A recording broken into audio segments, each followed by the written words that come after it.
Thank you for the introduction. That's what I'll be doing today. Before I start, though, I'd like to start with a motivating example. I want you to meet Justin. See, Justin is a 56-year-old man who is worried about his prostate. You see, 2 years from now, his daughter is going to be getting married, and he really wants to know what is his 2-year risk of death due to prostate cancer. So how are we going to answer that question? In disease etiology, we tend to make use of the proportional hazards hypothesis. What I'm getting at here is that we really like to use the Cox regression model. It's one of the most popular methods for survival data analysis.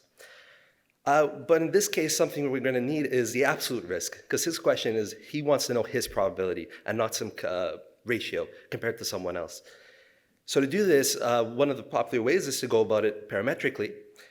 Or we can also use a Bresel estimator on the Cox regression model and work back to get the baseline and go at it that way. So we have all these methods, so why would we need another one?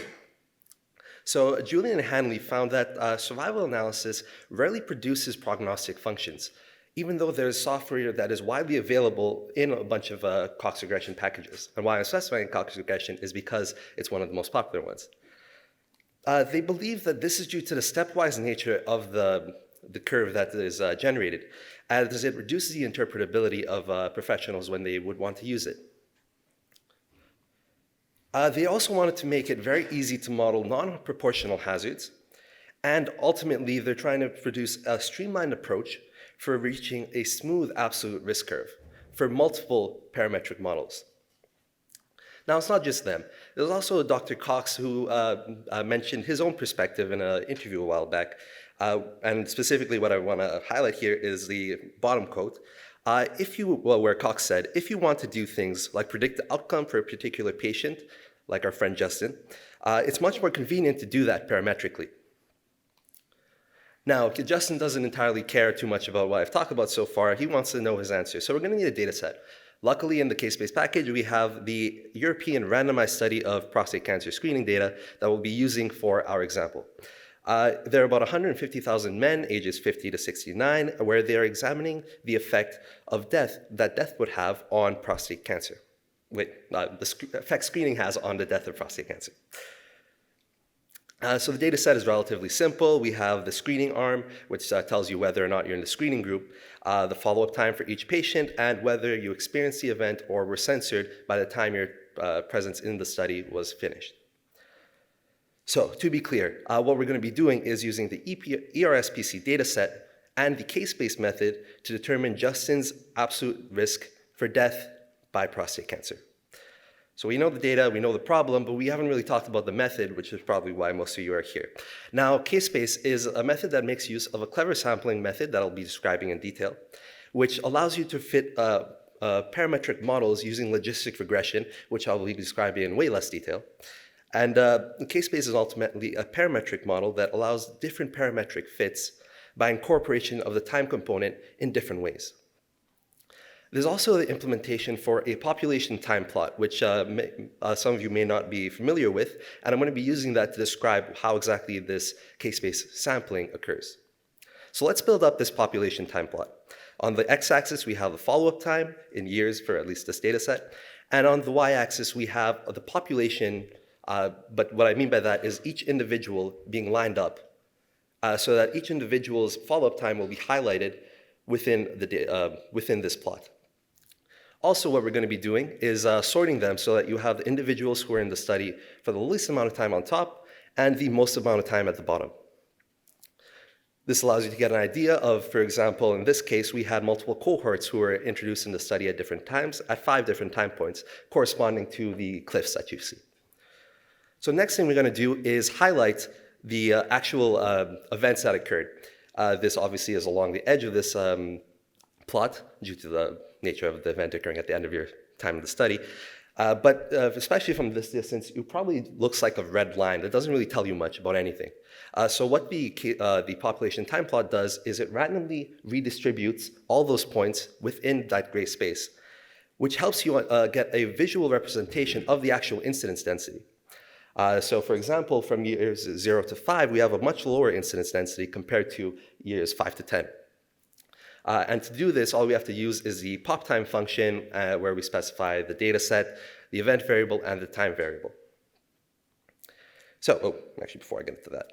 So now we're going to be talking about how exactly this sampling occurs. What's the case-based sampling method? There's two things we have to care about. We have to generate the case series and the base series. The case series represents every single one of those red dots in our plot right now. This is going to represent all of the events, whereas the base series is representing a sample of that entire gray space.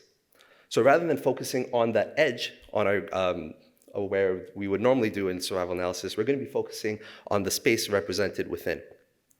And the sampling can be random. There's multiple suggested methods, but for representation's sake, you're going to have a ratio between the case series and the base series.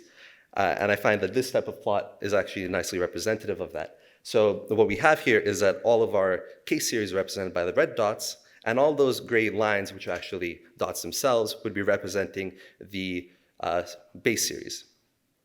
Now here's where I'm making probably the biggest jump, where I ask you to take faith at the very least. I'll mention a paper near the end that'll go very deep into the actual math of why this is rigorously accurate.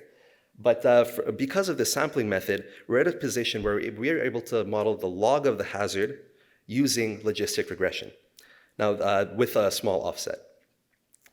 Now that we're in this situation, all we have to do to model different parametric families is change how we include time in our data, in our modeling. This is represented by the G of T of alpha, part of this equation. So for example, if we wanted to do use an exponential distribution, all we would do is not include the time component. If we wanted to do Gompertz, for example, we would include the time component as is. And if we were to do a Weibull distribution, we would take the log of time. So let's actually use it. For this example, we're going to be using the Weibull distribution, and the function to generate this smooth hazard is KSpace's fit smooth hazard function. So here we specify the event variable.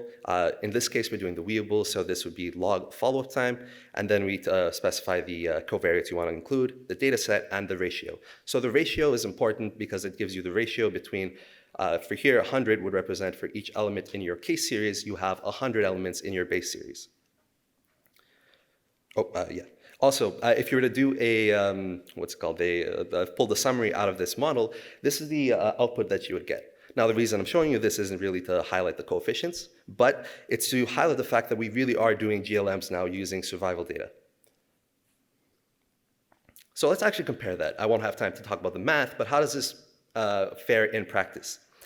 So we have the models on the left-hand side, where we have the Cox model produced by the Cox PH and the survival package. And we have the models that were produced by the KSpace package for Gompertz, exponential, and Weibull. So by comparison, the hazard ratios that are able to be produced are relatively similar, well within the standard error that were presented here. So we have all these parametric hazard models now, and we're in a good position to answer Justin's question about his absolute risk. But to do so, we're going to have to do a bit of math, where we just have to pull out the cumulative incidence, so the absolute risk, using this following formula, where Ci of xt is representing the cumulative incidence and h of xu representing the hazard function itself. We don't actually have to do this because it's already implemented within the KSpace package. So we'll be using the Weibull hazard just for an example. And here we have the actual plot that will be produced by the package. So if we were to use the absolute risk function, where we just have to specify the fit that we got from our fit smooth hazard function, the time variable, which, for example, if you specify the single point, it would give you a point estimate, or if you can specify multiple points to generate a line like so. And we represent the covariate profile for our individuals. In this case, this is Justin's covariate profile, where he was not part of the screening group. And in blue is what we get from the KSpace package, where we end up with this parametric, smooth Weibull distribution for the absolute risk here. And for comparison, we have the semi-parametric Cox model. As you can see, these results are very similar. Maybe it's not the most visible from this distance, but it's within the scale of 0.01% here. And to answer Justin's question, it turns out that his absolute risk at 2 years is less than 0.001%, meaning that he is most likely going to be present for his daughter's wedding. So in summary, Actually, I have a little more time than expected. So anyway, in summary, KSpace sampling permits the use of GLMs and the tools associated with them.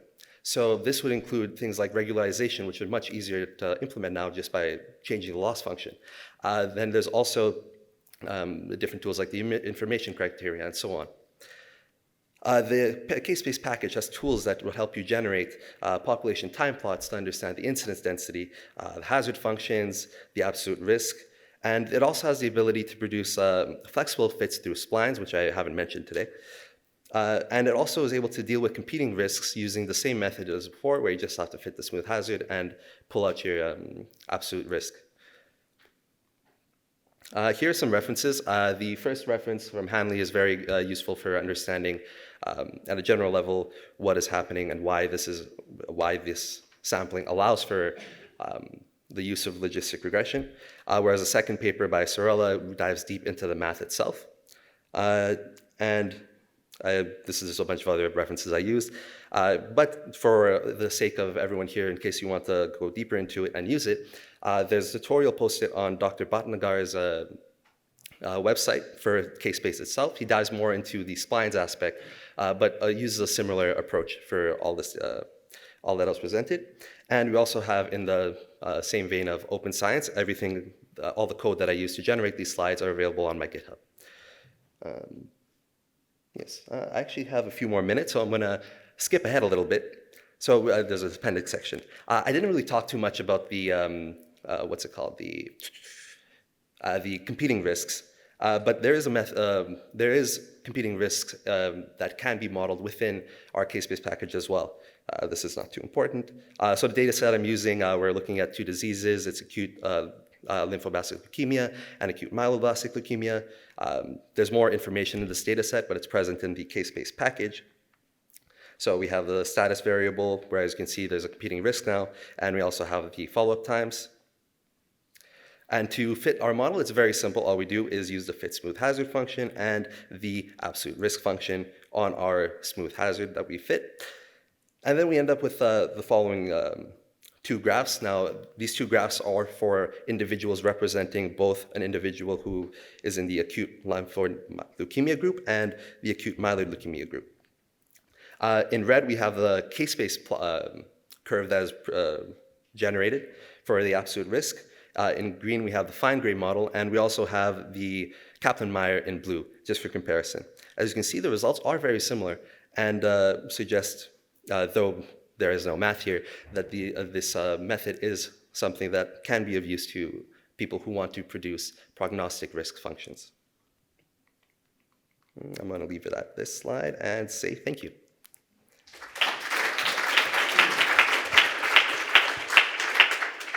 Thank you, Jetse. So we have time for some questions. So start with Terry. Yeah, the summary from your one thing looked like it was using the standard errors from GLIM, and I thought you have to use robust standard errors when you're doing this type of thing. It just, because it looked like you're calling GLIM and using standard errors, and most of the people have to use a sandwich estimator, or at least the pseudo values people who do the same thing do. Okay. Do you have to use a sandwich estimator here? Well, I was just under impression that this would be functional here. So it's the standard error, but in terms of the hazard ratio. So it'd be e to the standard error of the, that's what I used here. Yeah. Okay, so more questions? So I have a question. When you did the base and the case model, this one, and you said that you had a data set that was 1 to 100, was it? With the case versus the base? 1 to 100, yeah. Yeah. Does that have a big impact on the model fit? In terms of the covariates that you end up getting, it was found that by using a 1 to 100 ratio, the covariates are expected to be at most 1% higher than what you would get. So if you included a bigger ratio, for example, 1,000, that would be 0.1%, and so on. It would scale accordingly. The 1% was found to be plenty and allows for a faster fitting time. Okay, and if you go a few slides further on, you had different curves. So where the Oh, so the, if I look at the sorry. mean of some of the curves versus This this guy? curve, Yeah. so is there a relationship between the parametric KSpace and the semi-parametric Cox on average, or On average, so I didn't actually calculate an average here, but in terms of the scale, they are very close to each other. It's within 0.01%. If you were to zoom out, I imagine these lines are very close. so is there a theoretical result on comparison here? A theoretical. So I only did a visual result for the sake of this presentation. I didn't do the actual comparison by theoretically. Thank you. A final question for Jesse? Cool. Okay, so thank you, Jesse. Thank you.